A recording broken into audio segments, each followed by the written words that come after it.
क्या आपने कभी किसी अधूरी कहानी को पूरा करने की ठानी है? दिन में नौकरी, रात में संघर्ष, सब लोग उसे पागल कहते थे, लेकिन उसे परवाह नहीं थी, क्योंकि वो सपना सिर्फ उसका नहीं था, उसके पापा का भी था। तो आइए जानते हैं आखिर उसने ऐसा क्या किया जिसने सबको हैरान कर दिया। चलिए दोस्तों, शुरू करते हैं एक नए अंदाज से। रात के 2 बजे थे। शहर की सबसे व्यस्त आईटी कंपनी की बिल्डिंग अब खाली हो चुकी थी, पर उस 15वें फ्लोर पर अभी भी कंप्यूटर की स्क्रीन जल रही थी। कुर्सी पर झुकी हुई एक लड़की लगातार टाइप कर रही थी। आंखें लाल हो चुकी थी, लेकिन उंगलियां रुक नहीं रही थी। उसका नाम था काव्या, कंपनी की सबसे टैलेंटेड प्रोग्रामर। लेकिन उस रात उसके कोट से ज्यादा उसकी आंखों में बेचैनी थी, क्योंकि सामने की स्क्रीन पर लिखा था the final project in memory of my father. चलिए दोस्तों, जानते हैं काव्या आधी रात को क्यों रोते रोते काम कर रही थी, उसके पिता का नाम इस प्रोजेक्ट से क्यों जुड़ा था, और आखिर ये कौन सी अधूरी कहानी थी जिसे वो पूरा करना चाहती थी। काव्या एक मिडिल क्लास परिवार से थी। उसके पिता मोहन स्कूल में मैथ्स के टीचर थे। घर की हालत अच्छी नहीं थी, लेकिन मोहन का सपना बड़ा था।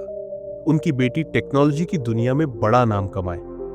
हर रात वो काव्या को कंप्यूटर साइंस की किताबें पढ़ाते और कहते, बेटा, एक दिन तो ऐसी मशीन बनाएगी जो सिर्फ कोड नहीं लिखेगी, बल्कि लोगों की जिंदगी बदल देगी। काव्या भी सपने देखती थी, पर आसपास की दुनिया अलग थी। दोस्तों के पास स्मार्टफोन, पार्टियां और ट्रिप्स, और काव्या के पास बस पापा की पुरानी लैपटॉप बैग।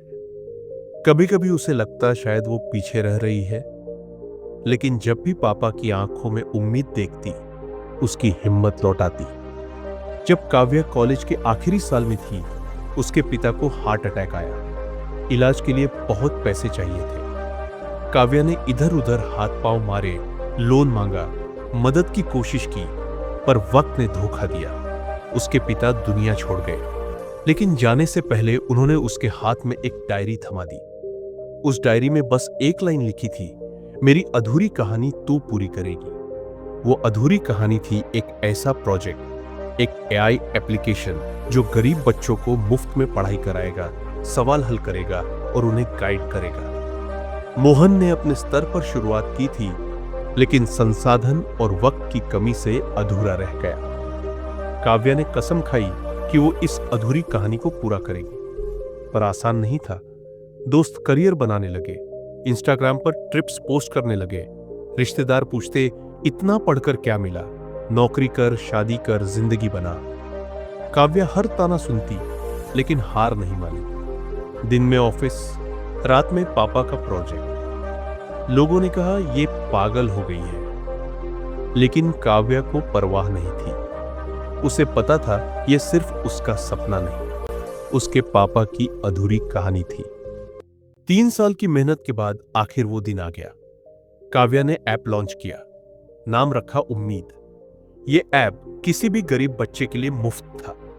बच्चे सिर्फ सवाल टाइप करते और ऐप न सिर्फ जवाब देता, बल्कि स्टेप बाय स्टेप समझाता, जैसे कोई टीचर उनके सामने बैठा हो। लॉन्च के दिन जब पहली बार किसी गांव के बच्चे ने ऐप से सवाल पूछा और मुस्कुराते हुए बोला, अब मुझे भी पढ़ाई आसान लगती है, तो काव्या की आंखों से आंसू बह निकले। उसने आसमान की ओर देखा और फुसफुसाई, पापा, आपकी अधूरी कहानी अब पूरी हो गई। दोस्तों, आज की जनरेशन जल्दी हार मान लेती है। हमें लगता है कि अगर सफलता नहीं मिली, जॉब नहीं मिली या लोग सपोर्ट नहीं कर रहे, तो सब खत्म हो गया। लेकिन सच्चाई यह है, किसी भी अधूरी कहानी को पूरा करने के लिए दूसरों की तालियों की जरूरत नहीं होती, बस अपनी हिम्मत और लगन की जरूरत होती है। मोहन की अधूरी कहानी काव्या ने पूरी की। आज हजारों बच्चे उसके ऐप से पढ़ रहे हैं, और लोग कहते हैं यह सिर्फ एक टेक प्रोजेक्ट नहीं, बल्कि एक बेटी का अपने पिता को दिया हुआ सबसे बड़ा तोहफा है। दोस्तों, इस कहानी से आपको क्या सीख मिली, ये जरूर कमेंट में बताइएगा। आज के लिए बस इतना ही। अगली कहानी में फिर मिलेंगे एक नए अंदाज के साथ। तब तक के लिए धन्यवाद।